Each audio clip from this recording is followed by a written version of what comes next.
میاں صاحب، پرویز الہی اور مظاہر علی نقوی کی انتہائی متنازع قسم کی گفتگو سامنے آئی ہے، اس کے حوالے سے کیا کہیں گے آپ؟ پرویز الہی صاحب کی جو باتیں ہیں، جو کل آڈیو لیکس ان کی آئی ہیں، یہ تو بہت سنگین ہے جو انہوں نے مظاہر علی نقوی کے بارے میں جو باتیں کی ہیں. میں سمجھتا ہوں کہ اس سے زیادہ سنگین باتیں کسی سپریم کورٹ کے جج کے بارے میں اور کیا ہو سکتی ہیں.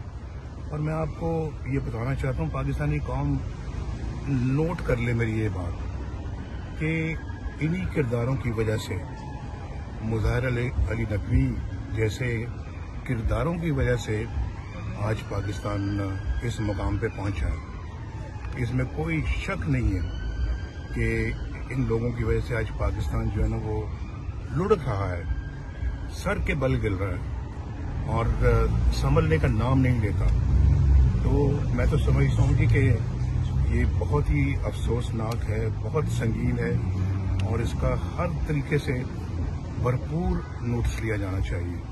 یہ صاحب، پاکستان سپریم کورٹ جو پاکستان بار کونسل ہے، اس کے علاوہ لاہور ہائی کورٹ بار نے مطالبہ کیا ہے کہ سپریم جوڈیشل کونسل اس کا ایکشن لے اور ان کے خلاف کیس بھیجا جائے. کیا سمجھتے ہیں کہ ان کے خلاف ایکشن ہوگا اور ان کے خلاف یہ کیس بھیجا جائے گا؟ ضرور بھیجنا چاہیے جی، یہ کوئی پوچھنے والا سوال ہے.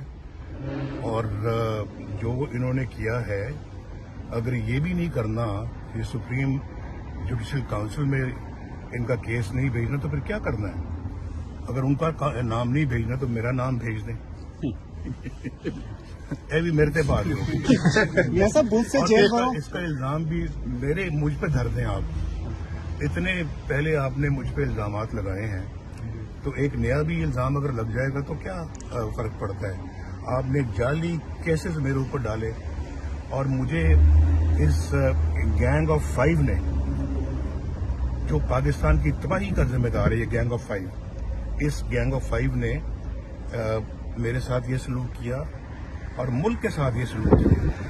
اور میں یہ سمجھتا ہوں کہ انہی کی وجہ سے، انہی کے کرداروں کی وجہ سے آج پاکستان کے اندر جو ہے نا وہ حالات اتنے مخدوش ہیں، جیسے میں نے ابھی کہا کہ سنبھلنے میں نہیں آ رہے، اور جس کی وجہ سے آج عام آدمی کا جینا مشکل ہو گیا ہے. یعنی پاکستان کے معاشی حالات قابو میں نہیں آ رہے، پاکستان کے اندر بجلی قابو میں نہیں آ رہی، پاکستان کے اندر آج روٹی قابو میں نہیں آ رہی، آج پاکستان میں دالیں، سبزیاں قابو میں نہیں آ رہی. ایک میرا زمانہ تھا، اللہ کے فضل و کرم سے 10 روپے کلو سبزیاں ملتی تھیں، دالیں دستیاب تھی، روٹی سستی تھی پاکستان کے اندر. آج تو روٹی لوگ نہیں خرید سکتے. اور یہ اسی کا تسلسل ہے جو عمران خان کے زمانے سے حالات چل رہے ہیں.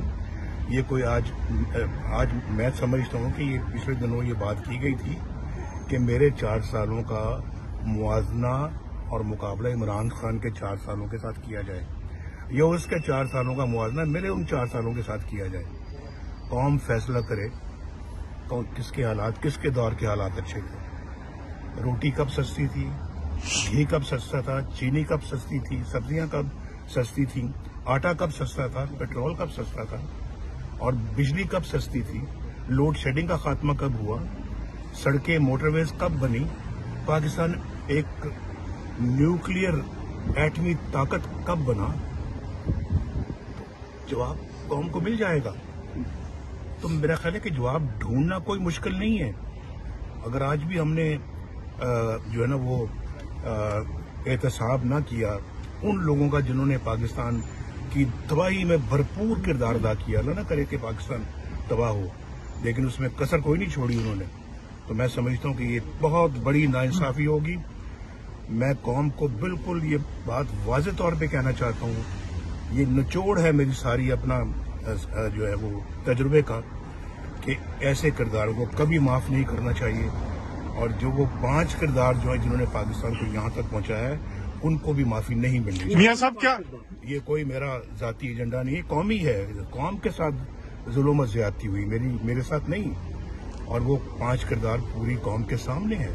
اور وہ 5 لوگ بھی جو اس بینچ پہ موجود تھے، جنہوں نے پاناما کی بجائے اقامت پہ سزا دی اور ایک بیٹے سے تنخواہ نہ لینے کی وجہ سے 1 منٹ میں چھٹی کرا دی، اور پھر انہوں نے تو 1 منٹ میں وزیر اعظم کی چھٹی کرا دی. یہ کردار جنہوں نے یہ فیصلہ کیا، اور یہ جو ہے وہ نقوی والا جو میں نے ابھی آپ کو کہا ہے، نقوی کا کردار جو ہے یہ بچ کے چلے جائیں. کیسے میاں صاحب گینگ آف 5 کے احتساب کا مطالبہ کرتی نظر آئی ہے مسلم لیگ نون مستقبل قریب میں؟ میں تو حضور پچھلے 5-6 سالوں سے یہی مطالبہ کرتا آ رہا ہوں. میرے مطالبے میں کوئی آج تک فرق نہیں آیا اور کوئی چینج نہیں آیا. پہلے دن سے میں یہ مطالبہ کرتا چلا آ رہا ہوں. آج بھی میرا یہی مطالبہ ہے.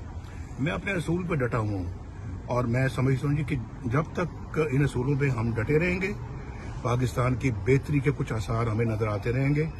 ہم بھی پیچھے